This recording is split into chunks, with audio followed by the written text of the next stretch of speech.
وفاة الفنان محمد خرماشة عن عمر ناهز 71 عاماً. تعرفوا على سبب الوفاة وشاهدوا معلومات لا تعرفونها عنه. قبل مشاهدة الفيديو لا تنسوا الاشتراك في القناة وتفعيل زر الجرس ليصلكم كل جديد.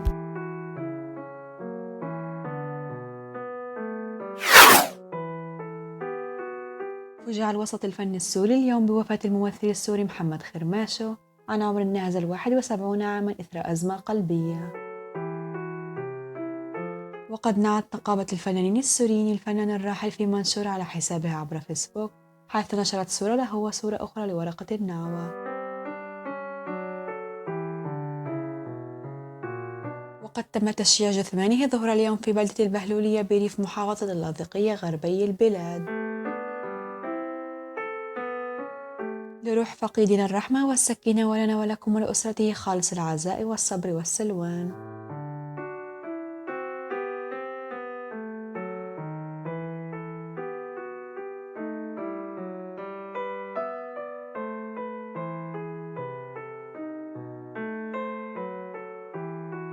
وقالت النقابة في منشور على الفيسبوك إن خرماشة توفي صباح اليوم نتيجة أزمة قلبية، وأن تشييع جثمانه تم ظهر اليوم في اللاذقية.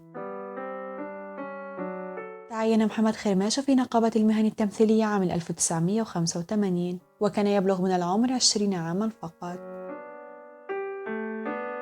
كما شارك في دبلجة واحد من أهم وأشهر المسلسلات التركية التي تم عرضها في الوطن العربي، وهو مسلسل نور.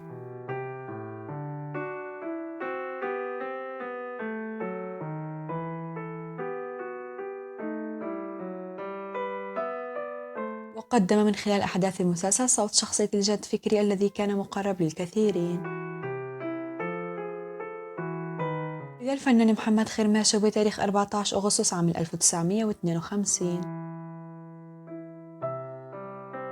ولد الفنان في دمشق في سوريا. جنسيته سوري.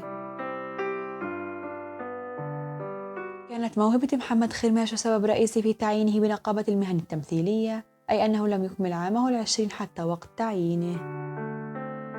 من هنا بدأت رحلة الموهوب خرماشة في الانتشار، فكانت له لمسته الفنية في كل ما يتعلق بالتمثيل، سواء في المسرح أو السينما أو الدراما، وحتى في الدبلجة أيضا. وأصبح محمد خرماشة هو الصوت الأشهر والأقرب إلى القلب في الوطن العربي. لم يكن فن الدبلجة سهل أو بسيط كما يعتقد البعض، فالدبلجة هي من أصعب أنواع الفنون التي تجعل الممثل عليه أن يضع كل حواسه في صوته،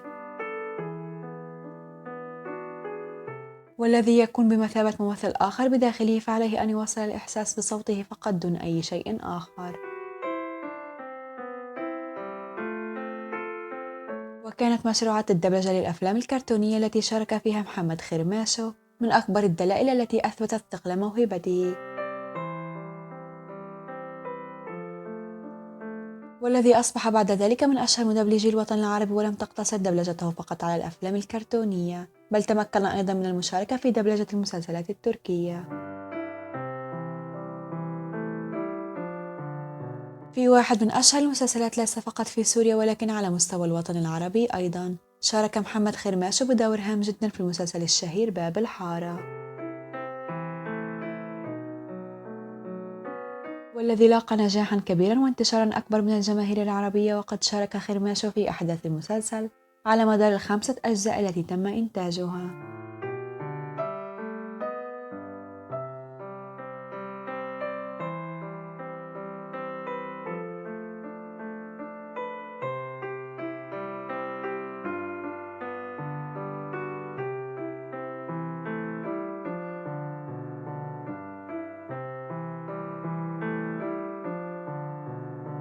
وقدم محمد خرماشة خلال أحداث المسلسل شخصية أبو حسن، والتي ارتبط بها الجمهور كثيرا. وقد ظهر في الجزئين الرابع والخامس كضيف شرف بناء على رغبة الجماهير في ظهور شخصية أبو حسن مرة أخرى.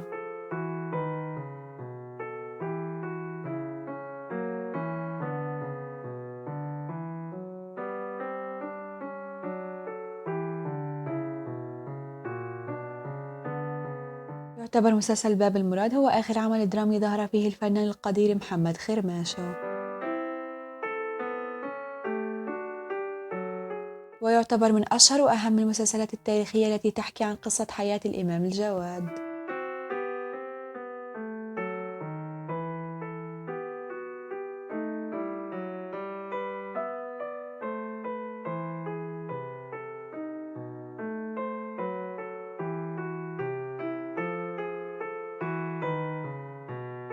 تمكن محمد خرماشو من المشاركة في واحد من أشهر المسلسلات السورية والتي عرضت قصة حياة الشاعر الكبير نزار قباني،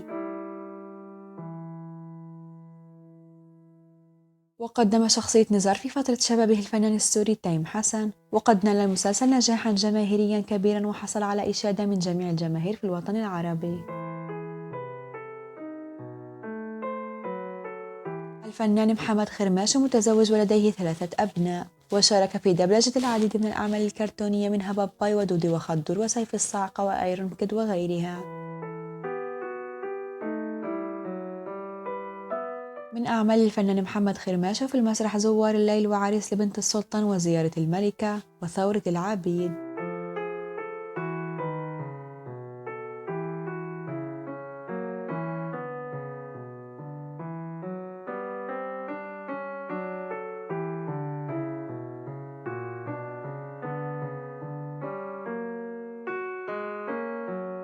من أعمال الفنان محمد خرماشو في السينما امرأة في الهاوية ونزوات امرأة.